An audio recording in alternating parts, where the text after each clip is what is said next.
আজকের এই ভিডিওতে সপ্তম শ্রেণীর গণিতের ফেব্রুয়ারি 2022-এর মডেল অ্যাক্টিভিটি টাস্কের সমাধান আলোচনা করব।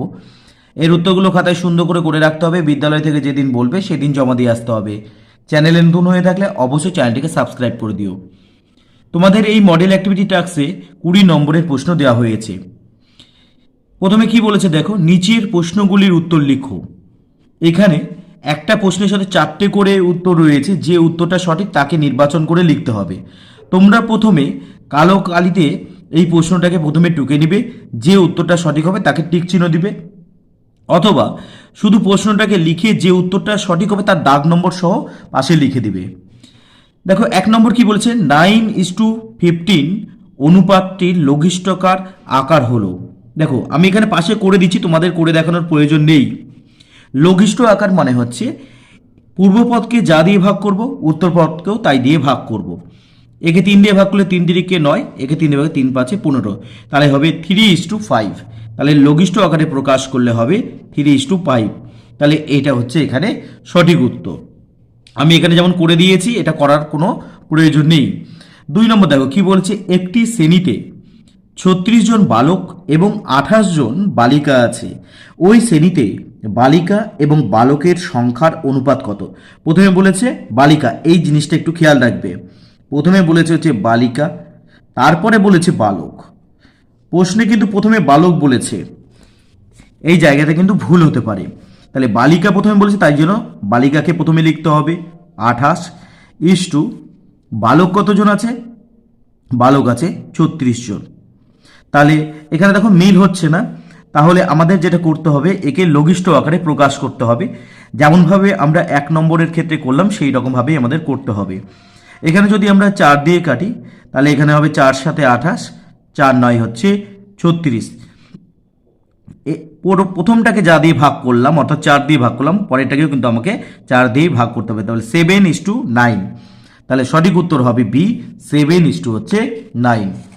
এবারে দেখো 3 নম্বর প্রশ্ন কি বলেছে, 5:15 আর 2:3 অনুপাত দুটিকে তুলনা করলে ছোট অনুপাত হবে। দেখো এটা করার একটা সহজ উপায় আছে। 5:15 বলেছে, 15 বলেছে, এখানে 2:3 বলেছে। তাহলে কোন অনুপাত হচ্ছে ছোট, এটা বের করতে গেলে আমাদেরকে একে ভগ্নাংশ আকারে লিখে নিতে হবে। তাহলে এখানে হচ্ছে 2/3 হচ্ছে। এবারে আমি 1 নম্বরে যেমন আমি লঘিষ্ঠ আকারে প্রকাশ শিখালাম, অর্থাৎ উপর নিচে একই সংখ্যা দিয়ে আমাকে কাটতে হবে। 5 দিয়ে কাটলে 5 5, আর নিচে তাহলে 5 দিয়ে কাটলে 3 5 15, তাহলে 1/3। তাহলে এবার দেখো এখানে 3 ভাগের মধ্যে 1 ভাগ, এখানে 3 ভাগের মধ্যে 2 ভাগ। তাহলে এটা হচ্ছে বড় আর উপরেরটা হচ্ছে ছোট। তাহলে আমাকে এখানে ছোট অনুপাত বের করতে বলেছে। তাহলে 5:15, অর্থাৎ ডি নম্বর উত্তরটা কিন্তু সঠিক আছে। 4 নম্বর, দুটি বাড়ির দামের অনুপাত 4:3 হলে প্রথম বাড়ির দামের আনুপাতিক ভাগহার হবে। আনুপাতিক ভাগহার বের করার একটা নিয়ম আছে। এই আনুপাতিক ভাগহারের সাহায্যে আমাদেরকে কিন্তু এই অধ্যায়ের অঙ্কগুলো, কথার অঙ্কগুলোকে করতে হয়। তাহলে আনুপাতিক ভাগহার বের করব কেমন করে? দেখো প্রথম বাড়ির বলেছে, তাহলে প্রথমের অনুপাত কত? 4 বাই এই যে অনুপাত আছে তাদেরকে আমাকে যোগ করে দিতে হবে। তাহলে 4/7। তাহলে সঠিক উত্তর হবে সি নম্বর, 4/7। এইবারে কি বলেছে দেখো 2 নম্বর, সত্য মিথ্যা লেখো। সত্য মিথ্যা বলেছে যে অনুপাতের কোনো একক নেই, এটা কিন্তু সঠিক কথা, তাই জন্য এর পাশে আমাদের সত্য লিখতে হবে। A:B অনুপাতটির ভগ্নাংশ আকার হলো A/B, এটাও সত্য, ঠিকই বলেছে। তারপর বলেছে 1 টাকা এবং 1.30 টাকার অনুপাত। আচ্ছা, 1 টাকা মনে হচ্ছে 100 পয়সা, আর 1.30 টাকা মনে হচ্ছে 130 পয়সা। সবসময় মাথায় রাখবে যে অনুপাত করার সময় একই ধরনের একক হতে হবে। এইটাকে পয়সা করলে এটাকেও পয়সাই করে নিতে হবে। তাহলে 0 0 কেটে গেল, তাহলে 10 হচ্ছে 13, এটাও তাহলে ঠিকই আছে, তাহলে সত্য লিখতে হবে। তাহলে 2 গুলো সবগুলোই সত্য আসলো। এবার দেখো 3 নম্বর কি বলেছে, 3-1 লঘিষ্ঠ আকারে একটি অনুপাত 5:7 এবং এই অনুপাতটির পূর্বপদ 45 হলে উত্তরপদ কত হবে? তাহলে এই অঙ্কগুলোর ক্ষেত্রে আমাদেরকে লিখে নিতে হবে এইরকমভাবে। ধরি, আচ্ছা আমি কিন্তু এর আগের অঙ্কগুলো প্রশ্নপত্রের উপর দাগিয়ে দিয়েছি, উত্তরটা বলে দিয়েছি, তাই বলে তোমরা প্রশ্নপত্রে করবে না, সেটা কিন্তু খাতাতেই করবে। ধরি উত্তর পদ হচ্ছে এক্স, উত্তর পদটি এক্স ধরে নিচ্ছি। তাহলে প্রশ্নানুসারে দেখো অনুপাত কত বলেছে, অনুপাত বলেছে 5:7 বলেছে, 5:7। এখানে সমান সমান করলাম। তাহলে পূর্ব পদ অর্থাৎ প্রথমেরটা বলেছে 45, পরেরটা আমাকে বের করতে হবে, ওটাকে আমি ধরে নিয়েছি এক্স। তাহলে 5/7 হবে ইকুয়াল টু 45 বাই হচ্ছে এক্স। এক্সের কোনাকুনি কি আছে 5, তাহলে এটা কি হবে বজ্র গুণন হয়ে গেল, 5x এর গুণ হলো, আর 45-এর কোনাকুনি আছে 7, তাহলে 45 গুণ চিহ্ন 7 হবে। সুতরাং x সমান সমান হবে 45 ইন্টু 7 বাই হচ্ছে 5, তাহলে 5×9 হচ্ছে 45, তাহলে 7×9 হচ্ছে 63। তাহলে আমাদের উত্তর পদ পেয়ে গেলাম। সুতরাং উত্তর পদটি হলো 63, উত্তর পদটি হলো 63। এবার দেখো 2 নম্বর কি বলেছে, 2.1/4:5/8 অনুপাতটি লঘিষ্ঠ আকারে পূর্ণ সংখ্যায় পরিণত করতে বলেছে। দেখো প্রথমেরটা কিন্তু পূর্ণ সংখ্যায় নেই, অর্থাৎ 2.1/4 আছে, ভগ্নাংশ আকারে রয়েছে দুটোই। তাহলে আমাদেরকে প্রথমে ভেঙে নিতে হবে, 4×2 8 আর 1 9, তাহলে এই দুটোকে গুণ করবো আর এটাকে যোগ করবো, 5/8 করব।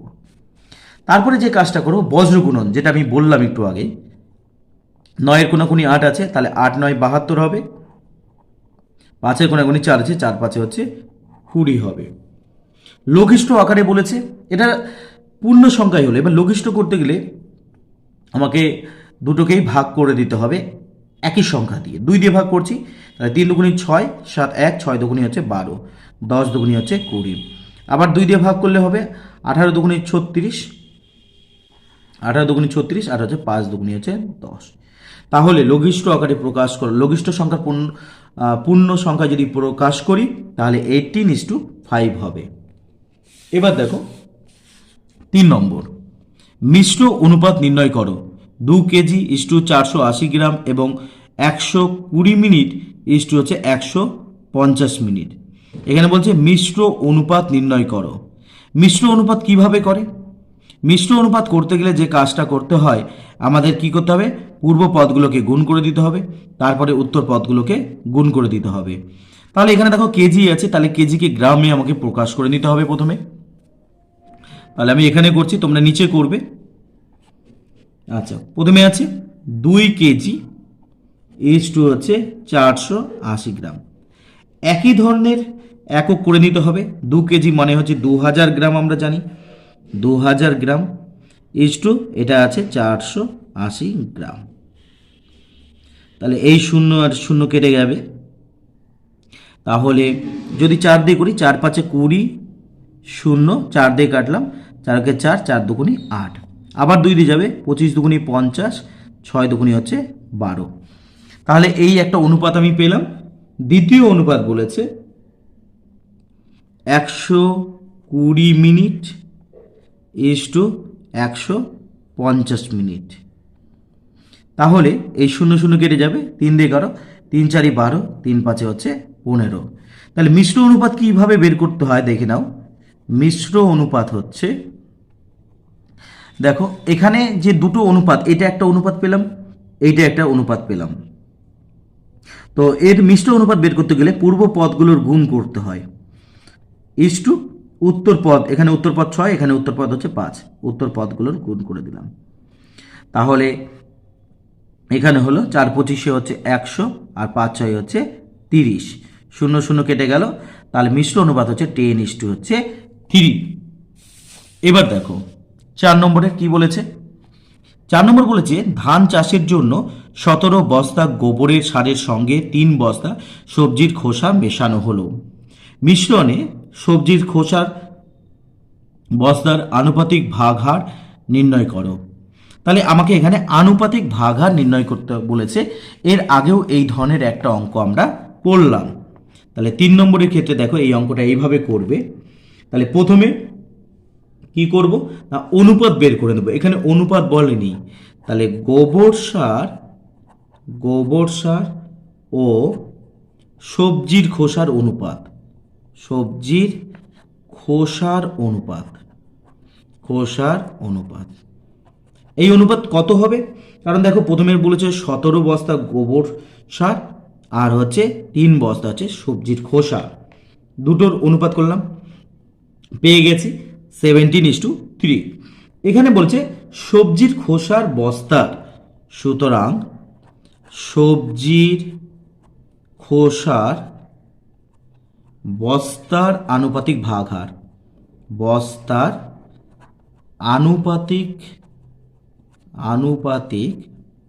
ভাগহার। তাহলে সবজির বস্তা কত আছে? প্রথম হচ্ছে গোবর সার, তারপরে একটা সবজি অর্থাৎ 3 আছে। আর নিচে কি করতে হবে? নিচে হচ্ছে ভগ্নাংশ, এই যে অনুপাত দুটো আছে, অনুপাত দুটোকে কি করতে হবে? যোগ করে দিতে হবে। তাহলে 3 হচ্ছে কত হবে না 20। তাহলে সবজির খোসার বস্তার আনুপাতিক ভাগহার আমার বেরিয়ে গেল 3 হচ্ছে 20। এবার দেখো 4 নম্বরের অঙ্ক। 4 নম্বর কি হচ্ছে? 12,100 টাকা মধু, মানস ও কুন্তল ও ইন্দ্রের মধ্যে 2:3:4:2 অনুপাতে ভাগ করে দিলে কে কত টাকা পাবে? তাহলে কে কত টাকা পাবে এইটা বের করার আগে যে কাজটা করে নিতে হবে, প্রত্যেকের আনুপাতিক ভাগহার বের করতে হবে। আচ্ছা, আগে অনুপাত কি কি ছিল? অনুপাত ছিল যে মানস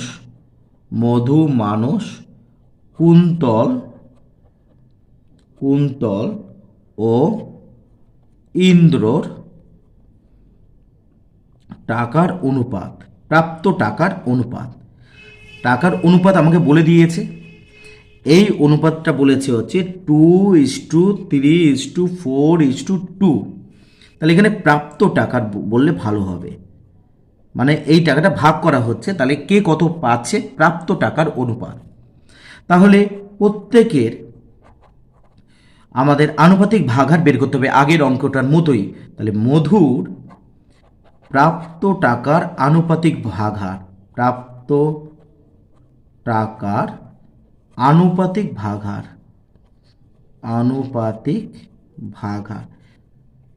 এটা হবে তাহলে 2 এই সবগুলোকে আমাকে যোগ করে দিতে হবে। তাহলে 2, 4, 3, 7, 8, 9, 10, 11, তাহলে 2/11 মধু হয়ে গেল। এইবারে মানসের প্রাপ্ত টাকার আনুপাতিক ভাগহার, তাহলে এখানে কি মানস হচ্ছে 3, তাহলে 3 যোগ করলে তো এই একই হবে, তাহলে 11। এইবারে কুন্তল, তোমরা কিন্তু এটা লিখবে, আমি এখানে না লিখে এরকম দাগ দিচ্ছি, তোমরা কিন্তু পুরো লিখে নিবে। কুন্তলের প্রাপ্ত টাকার আনুপাতিক ভাগহার, তাহলে 4/11 আর থাকছে হচ্ছে ইন্দ্র, তাহলে ইন্দ্রের প্রাপ্ত টাকার আনুপাতিক ভাগহার দাঁড়াবে হচ্ছে 2/11। তাহলে আশা করি বুঝতে পারছো কিভাবে করছি। তাহলে এখানে আমার আসলো হচ্ছে 4 জন। এবার মোট টাকা কত? মোট টাকার পরিমাণ কত না 12,100 টাকা। সুতরাং মধু পাবে কত টাকা পাবে না, মোট হচ্ছে 12,100 টাকা ছিল, তার সাথে গুণ হবে মধুর টাকার আনুপাতিক ভাগহার, সেটা পেয়েছি 2/11। 11 11 121, তাহলে দুটো শূন্য বসে গেল, 11 দুগুণি 22, 0 0, 2,200 টাকা পাবে মধু। আর কি আছে? মানস আছে, তাহলে মানস পাবে, মানস কত টাকা পাচ্ছে? তাহলে 12,100 তো আছে, মানুষের আনুপাতিক ভাগ হচ্ছে 3/11, 11 11 121, 0 0, তাহলে 3 11 33, 3,300 টাকা পাচ্ছে কে? মানুষ। আর কি আছে? কুন্তল, তাহলে কুন্তল পাবে, তাহলে 12100 কুন্তলের আনুপাতিক ভাগ হচ্ছে 4/11। 11 11 121 শূন্য, 4 11 হচ্ছে 44। এটা পেয়ে গেল হচ্ছে কুন্তল। আর আছে ইন্দ্র, সুতরাং ইন্দ্র পাবে, তাহলে যেমন করে করেছিলাম সেই একই রকমভাবেই করব, কারণ মধু এবং ইন্দ্র দুজনেরই কিন্তু আনুপাতিক ভাগার একই আছে, তাহলে তারা কিন্তু একই টাকা পাবে, অর্থাৎ 2200 টাকা করে পাবে। আশা করি তোমরা অঙ্কটা বুঝতে পেরেছো। তোমাদের এখানে যেভাবে উত্তরগুলো করে দিলাম তোমরাও খাতায় সেভাবে উত্তরগুলো করে রাখবে। বিদ্যালয় থেকে যেদিন বলবে সেদিন জমা দিয়ে আসতে হবে। চ্যানেলে নতুন হয়ে থাকলে অবশ্যই চ্যানেলকে সাবস্ক্রাইব করো, দেখতে থাকো। ধন্যবাদ।